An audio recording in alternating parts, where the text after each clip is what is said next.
नमस्कार मंडळी, श्री स्वामी समर्थ मंडळी. आपण कधी कुणाच्या घेण्यामध्ये देण्यामध्ये नसतो. अगदी आपलं काम आपण चोखपणे पार पाडत असतो. पण अशी जीवनामध्ये काही माणसं आहेत, ती आपल्याला विनाकारण त्रास देत असतात. आपण त्यांचं काही देणं लागत नाही किंवा घेणं लागत नाही, तरी ते आपल्याला बिनकामी त्रास देत असतात. मग असं जर तुमच्यासोबत घडत असेल, तुम्हाला काही लोक त्रास देत असतील अगदी विनाकारण, किंवा तुमच्याला काही टोमणे मारत असतील किंवा सतत पुढवून भांडणं करत असतील, तर तुम्हाला अगदी साधा आणि अतिशय प्रभावी उपाय करायचा आहे. हा उपाय केल्याने जे लोक तुम्हाला विनाकारण त्रास देतात, ते लोक तुम्हाला त्रास देणार नाही. उपाय काय करायचा आहे? तुम्हाला अखंड 5 लवंगा घ्यायच्या आहे, थोडासा भीमसेनी कापूर घ्यायचा आहे, एखाद्या निरंजनीमध्ये किंवा मातीच्या भांड्यात ते देवासमोर बसायचं आहे आणि ते पेटवायचं आहे. पेटवल्यानंतर तुम्हाला श्री हनुमान चालीसा म्हणायचा आहे.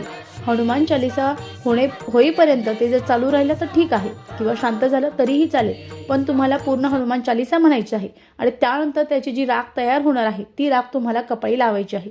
जर तुम्ही असं कंटिन्यू 21 दिवस केलं, तर विनाकारण त्रास देणारे लोक तुमच्या जीवनातून निघून जातील आणि तुमचं जीवन अगदी सुख, शांती, समृद्धीचं बनणार आहे. अतिशय साधा, अतिशय प्रभावी उपाय निश्चित करावा. श्री स्वामी समर्थ. धन्यवाद.